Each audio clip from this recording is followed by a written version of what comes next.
O tayo lang yung may brown egg na mag-aalok sa kanya. So 'di ba, madali natin siya makukuha. So yun po yung isa sa technique ko naman sa marketing. Kasi ano yan eh, after production, maayos mo na yung production mo, ang susunod na problema mo niyan, ano na eh, market na eh. 'Di ba? Kasi sa negosyong farming mga kabokals, ang unang-unang kailangang ayusin mo diyan, syempre yung production. Production, 'di ba? Ngayon pagka nakapag-produce ka na, ang susunod na problemahin mo naman yan is yung market kung saan mo ibabagsak.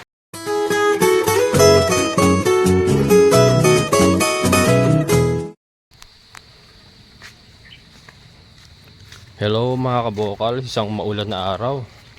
Yan, time check, 4:45 ng hapon. Update lang po sa ating mga layers. And yung ating fish pan ay sakto, ma-replenish na ma-replenish na naman at maulan. Yan. Okay pa naman yung ating mga hito.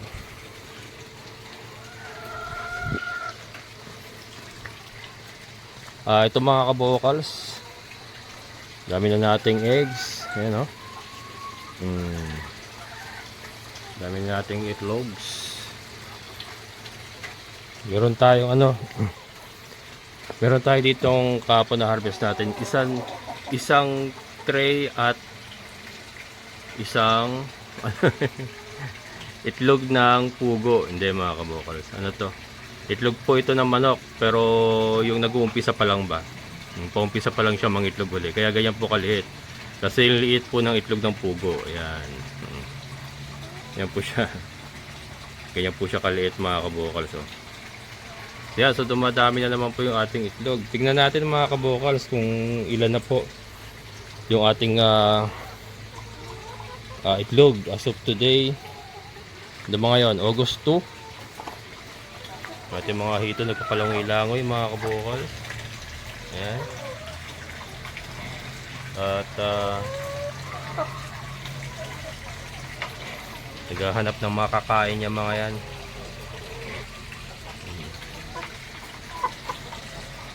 Yan. So ito mga kabokals, ano ba tawag dito? Bilangin muna natin. Hindi ko pa yata na bigay sa inyo yung saktong bilang ng ating inahin. Bilangin natin yung kung ilan yung inahin natin lahat na nandito sa battery cage, yung laying. Hindi po kasama yan kasi mga palahi po natin yan. Mga RTL pa lang yung babae dyan, tapos yung mga lalaki, mga pangkatay natin. Ito yung mga oldies natin mga kabokals. So nagtatanong, ang edad po nito ay nasa 2 taon na mahigit.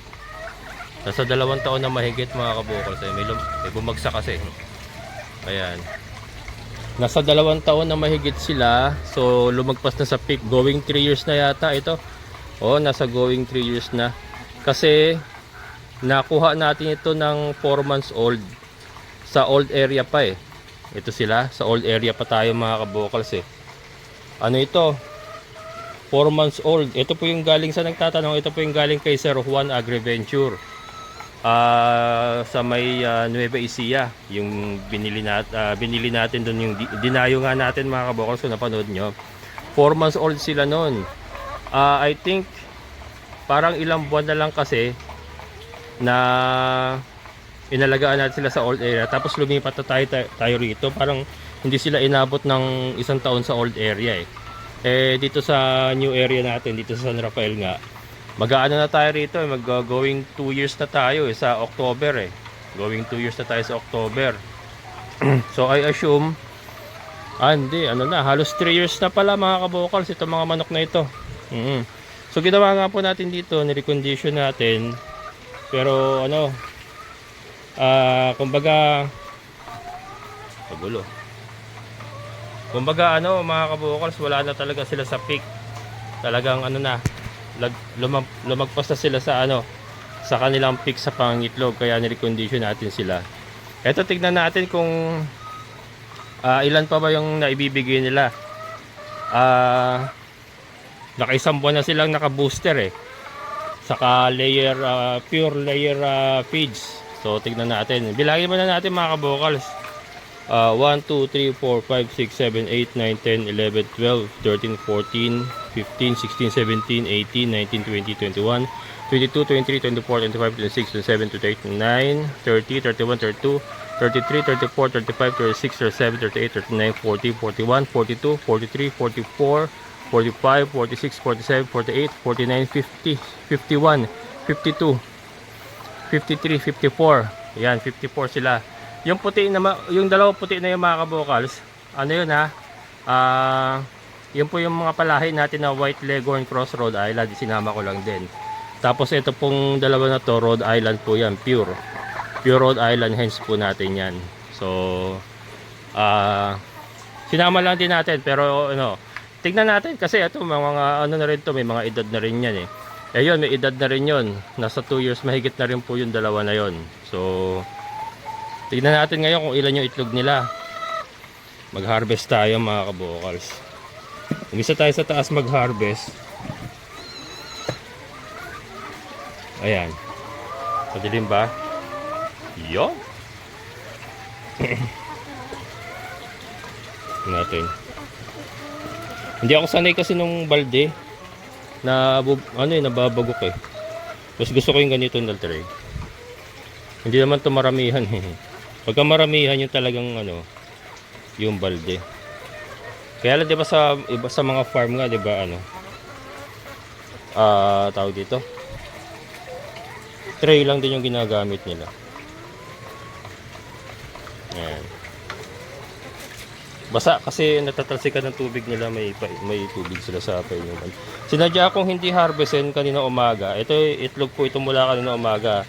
Sinadya ko pong hindi harvestin para ipakita ko nga sa inyo kung ilan na ba yung napuproduce natin sa isang araw na itlog. Yan. Ito mga White Leghorn, ano, may plano ako diyan mga kabokals. Yan po ay White Leghorn Rhode Island na, 'di ba? Ang nanay nila Rhode Island. Ang tatay nila yung ating pure na White Leghorn na 'yon, ayun, si Tatang. Ayan, ito itsura na itlog nila mga kabokals, oh. Ayan, oh. Kita niyo ba? May pagka dirt brown. Kung titignan mo, brown na rin halos siya, oh. Oh, brown na rin halos mga kabokals yung itlog nila, oh. Ayan, ito pang isa. Ayan, may pagka-brown na rin, di ba? Pero more on dirty white siya. Tapos ang egg yolk niyan pula. Talagang pula. Matingkad na pula mga kabokals. Ayan, so ang maganda rito mga kabokals, sabay talaga sila nangingitlog. Wala yung isa lang ngayon tapos isa bukas, hindi. Laging dalawa nakakuha ko diyan. So yung talagang ano, yung dami ng yung frequency ng pag-itlog nila talaga andoon. Ang ano na lang yung pagka-brown niya, pero kasi yung egg yolk niya kasi pula na eh. Ang plano ko diyan mga kabokals, kukuha ako doon sa ano natin, mga palahi natin na balik ina na kasi yun eh. Ang ano na yun, deca brown na yun mga kabokals eh. Yung mga lalaki natin doon, deca brown balik ina na yun eh. Kumbaga pipili tayo dyan ng magandang rooster. Ipaparis ko dito yung plano ko para makapagpalabas tayo ng brown na talaga. Talagang brown na ang lalabas dyan. Ayan, not related yan kasi ito Rhode Island White Leghorn eh. Tapos yun balik ina, so not related sila. So 'di ba, may possibility po na makapagpalabas tayo ng magandang egger. Hindi pa natin masasabi kung brown egger ang kalalabasan, pero heavy egger talaga. Kasi ngayon heavy egger na sila eh. Heavy egger na eh. Yung pagka-brown. Pero ito mga kabokals, ano sa market, ba, maganda tignan eh, oh. Maganda tignan. Pwede na yan. Kung ganyan lang, kahit hindi na brown ng brown, papatok na sa market yan. Tapos pag binuksan pa nila, pulang-pula yung egg yolk, patok yan. Yan. Basa kasi nag-aano sila pag umiinom sila. Kaya may mga tubig kasi lahat yan eh. Pag umiinom sila, winiwisik nila ba. Kita nyo ba hito? Ayun sa baba. Nagkakagulo. Pag may bumabagsak na ipot, Yan, pinagkakaguluhan ng ating mga hito. Kaya yung mga hito na yan, ano yan, zero feeding yan mga kabukals ha. Zero feeding yung mga hito na yan. Wala tayong ipinapakain dyan. I-update ko kayo pag ano, patagalin lang natin ng konti kung gaano sila lalaki ng zero feeding. Wala talaga tayong ibinibigay na pakain. Talagang umaasa lang sila dito sa mga droppings ng ating mga manok. Yan yung ating mga hito. Again, disclaimer po, hindi natin ibebenta. Pero kakainin ko yan, kaya alam may sistema akong gagawin dyan mga kabukals. Magpapagawa ako ng separate pond para sa kanila, parang pinaka-cleansing nila bago sila kainin syempre. Pero hindi natin ibebenta para alam kong maraming masiselan kasi. Pero ano yan, pinaproseso naman ng katawan nila yan mga kabukals. Yung ipot na kinakain nila, hindi naman kumakain ng ipot yan, iipot din yung laman yan. Diba? Totoo naman. Hindi naman kumakain ng ipot yung mga yan, iipot din ang laman yan. Siyempre, pinaproseso ng katawan nila yan. Yan po ang kagandahan ng ating katawan. Isa po itong perfectong processing machine. Processing machine. Ayan. Pero hindi ko pa ibebenta. Hindi ko pa ibebenta mga kabukals. Pang sariling konsumo lang yan. Bay, titignan natin kung gaano siya lalaki talaga. Doon ako magpapagawa ng ano, doon. Ito. Nakita ko muna. Dito tayo papagawa ng ano. Ayan. Dito. Ng circular pond. Ang gagawin natin. Panel type. Alam niyo ba yung circular pond panel type? Yung merong, para siya imbudo. Parang imbudo. Circular siya. Na meron siyang butas sa gitna. Imbudo. Doon po lalabas yung tubig para ano. Yun nga. Ipapakita ko naman sa inyo yung mga kabukals. Yun yung mga napapanood din natin na uso ngayon na circular pond. Yan ang gagawin natin dyan. Pero, dito natin sila i-grow out. Yan na itong grow out nila kasi libre pa kain eh. Tapos doon lang yung kanilang parang cleansing tank. Mga isang buwan sila doon. Ready to consume na pagka naka-isang buwan na sila ron. Pwede na. Pwede nang kainin. Ayun po yung gagawin natin dyan. Sa ating mga hito. So hindi pa rin po masasayang yung ating mga hito. Ilan na yan? Aba. Kapon nakasentray ako eh. Sakto eh. Aba. O isang tray tayo mahigit ngayon mga kabukals oh. Ito yung itlog na Rhode Island. Yan. Ito. Itlog yan ito. Yan. Itlog na Rhode Island yan. Shoutout kay Sir J Velasco. Ayan, from Saudi. Sir, ito yung dalawang Rhode Island mo. Ito yung kung natatanda nyo mga kabukas, may pinupuntahan tayo sa phase 2 na kumuha ng lote din. Ito sa kanya to galing. Ayan. Hiniram lang natin yan, sa kanya pa rin yan. Ewan ko lang kukunin pa niya. Kaya lang, tumatanda na yun sir ha. Tumatanda na yan. Pag kinuha mo yan, baka lola na yan. Balibo nila tumatayo, ala na. Oh, 1 tray. At 2 piraso, basa eh. 1 tray at 2 piraso mga kabukals, yung ating na-harvest po today. Ang galing. So, out of 54 heads na thunders, ay nakakuha pa tayo ng 1 tray at 2 piraso. Not bad kasi 27 piraso ang 50% eh ng 54, di ba? So lagpas po tayo sa 50% pa rin.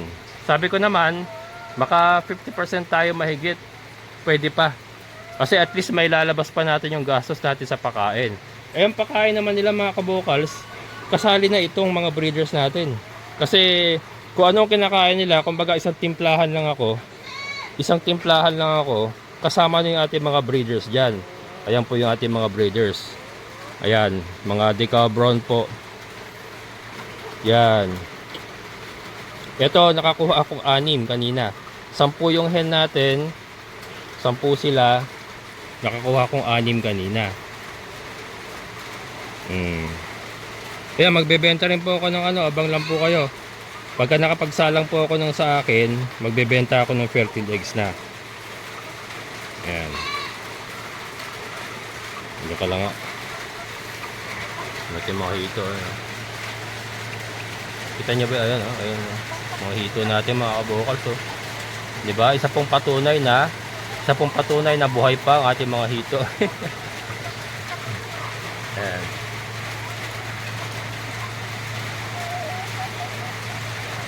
Mamaya magkakagulo yan pagka napakain ako. Mamaya yan magkakagulo yan sila. Yan, mga recondition po na thunders pero bumibira pa rin. And ito mga kabukals, ang gagawin natin dito, di ba inipon nga natin doon. Teka, daling ko muna ron. Ayan.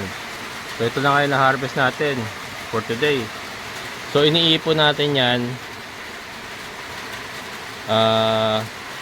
Iniipon natin mga kabukals, siguro mga 2 tray pa. Tapos magtitimbang na ako. Ihiwalay natin dyan yung large, medium, saka yung XL. Tapos yung mga large, medium, saka large, medium, mga ganon. Kasi wala naman tayong small eh. Hindi man tayo nakakuha ng small dyan. Medium nga madalang eh. Karaniwan large saka XL, tapos jumbo na. Ang gagawin natin dyan mga kabukals, yung mga jumbo, itatabi natin yan, ipunin natin yan. Yun ang gagawin natin salted egg, yung mga jumbo. Tapos yung mga XL, yung medium, XL, large, yan po yung ibebenta natin as fresh eggs. Yung sa pan-table eggs, yan po ibebenta natin. Yan, plano kong kumausap ng mga bigasan dito sa may DRT. Siguro mag-try muna ako sa isang bigasan na yung suki ko, may suki ako dyan eh. Try ko siyang bagsakan nito ng itlog. Kunyari, maka-ipon na tayo ng mga 3 tray, 4 na tray na large saka medium, ganyan. Yan, ibabagsak ko sa kanya. Kahit wala mo ng bayad, sabihin ko. Kasi isa po yun sa pang-akit mo mga kabukals eh. Kung naghahanap ka ng market, isa po yun sa pang-akit mo. Lalo na kung meron ng dating nagbibigay sa kanya. Isa po yan sa pang-agaw mo. O ito ate, kuya, baka gusto mo mag-try magbenta ng brown egg. Tapos bayaran mo ko after 3-4 days or kung kailan mo maubos. Isa po yun sa pang-akit natin mga kabukals, para makuha natin yung market. Yung po yung tekniko hindi ko po alam sa iba. Lalo na to brown eggs to. So karaniwan kasi nakikita ko doon binibenta niya puti eh, yung mga puti ba. So first time niyang wala kang kaagaw. Ito po yung dahilan din kung bakit gusto ko yung brown eggs, kasi wala kang kaagaw sa market eh. Wala kang masyadong kaagaw. Karaniwan kasi binibenta kayo mga puti, di ba? Ito, pwede tayo magbagsak. Halimbawa magbagsak tayo doon sa bigasan na yon.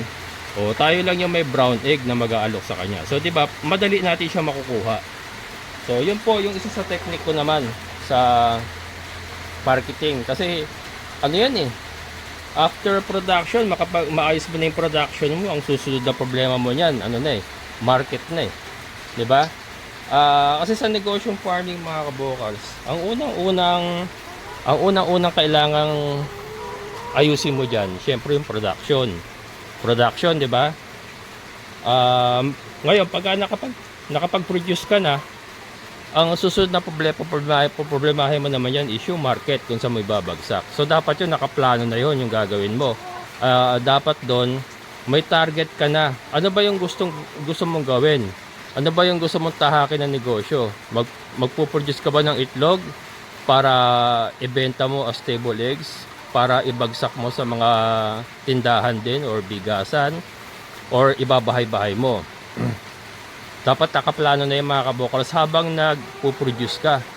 Hanggat maaari nga bago mo umpisahan mga kabukals. Wala ka pang manok, 'di ba? Wala ka pang manok. Pinaplano mo pala yung gagawin mo. Dapat sa isip mo nakaplano 'yon. Una, paano ka ba makapag-uumpisa? Pangalawa, paano ka ba makapag-produce ng maraming itlog? Pangatlo, pagka may mga na-produce na ako, paano ko ba ibebenta? So yun po yung mga dapat nakaplano na. Ito, nung nag-umpisa ako, plinano ko na muna yung mga kabukals. Kung makikita nyo naman mga previous video natin, Since sa subdivision nga po ako nakatira doon sa San Jose del Monte, marami akong kapitbahay na po pwede kong bagsakan. Kaya lang ngayon, na nandito na tayo sa San Rafael, napakalayo na po nung bahay ko sa San Jose del Monte, talo sa gasolina, talo sa pagod, kung doon pa ako magdadala. Ngayon, naisip ko, ang dami ko namang nakikita rito bigasan na may mga itlog. Why not? 'Di ba? Sila yung kausapin ko para isang bagsakan na lang. So yun po mga kabukals. So depende rin po sa area mo kung saan ka nakatira, sa lugar mo, kung ano ba yung available market. So yun po yung dapat nating i-considera. Hindi lang po yung banat tayo ng banat. Tapos pag sobrang dami mo ng itlog, hindi mo na alam ngayon kung paano may bebenta. Tapos mahina pa yung loob mo na kumausap. Isa po yun sa mga kabukals, key factor. Dapat malakas ang loob mo, makapalamukha mo kumausap ng mga tao na kung saan po pwede mong bagsakan ng itlog. Kasi ang market po hindi lalapit sa atin yan. Kailangan tayo ang lumapit sa market. Pagka mahina ka sa market, hindi magkiklik ang negosyo mo.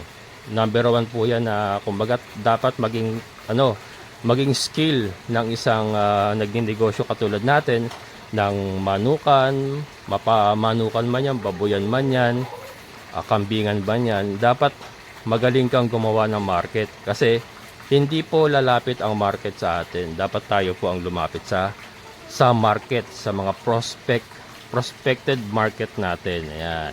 So yun po ang plano ko dito. And then iba pa po yung sinasabi ko na salted egg nga. Ayun naman po, pwede rin po sa kanila yun. Sa tindahan na babagsakan natin. O suki, may fresh egg ka na, may salted egg ka pa, brown egg. Try mo to, tapos ubusin mo. Saka mo na ako bayaran pag naubos mo. Pag hindi niya ako binayaran, uutangan ko siya na isang kabang bigas. Ganun lang naman yun. Ganun lang naman yung mga kabukals, bigasan yun eh. So yeah mga kabukals, so ngayon magpapakain na tayo. Para may pakita ko sa inyo yung sistema ng aking pagpapakain sa mga bago sa channel ko.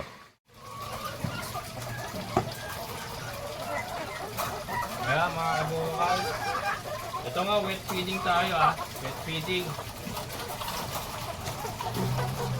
Ito po ay may halong egg booster. Yan, egg booster. Tapos kayo na umaga, multivitamins naman. So yun po yung ginawa natin na pagre-recommendation sa kanila. Sa umaga, multivitamins. Sa hapon, egg booster. Yan kasi nga thunders na mga kabukals. Pero pag bata pa ang manok, hindi mo na kailangan araw-araw yan. Ito araw-araw natin ginawa para may balik natin sila sa ganitong stage na pangitlog. Pero pagka bata pa yan, kahit ano yan, siguro mga every other day pwede. Yung vitamins. Hindi araw-araw.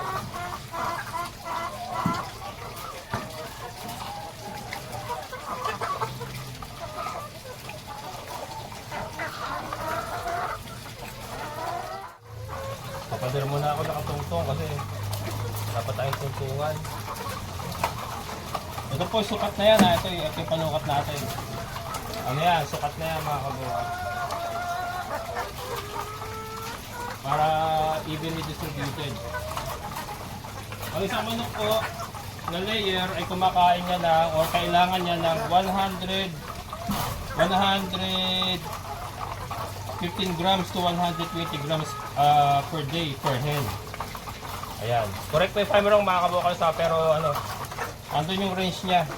Basta sa layer ang pinag-usapan natin.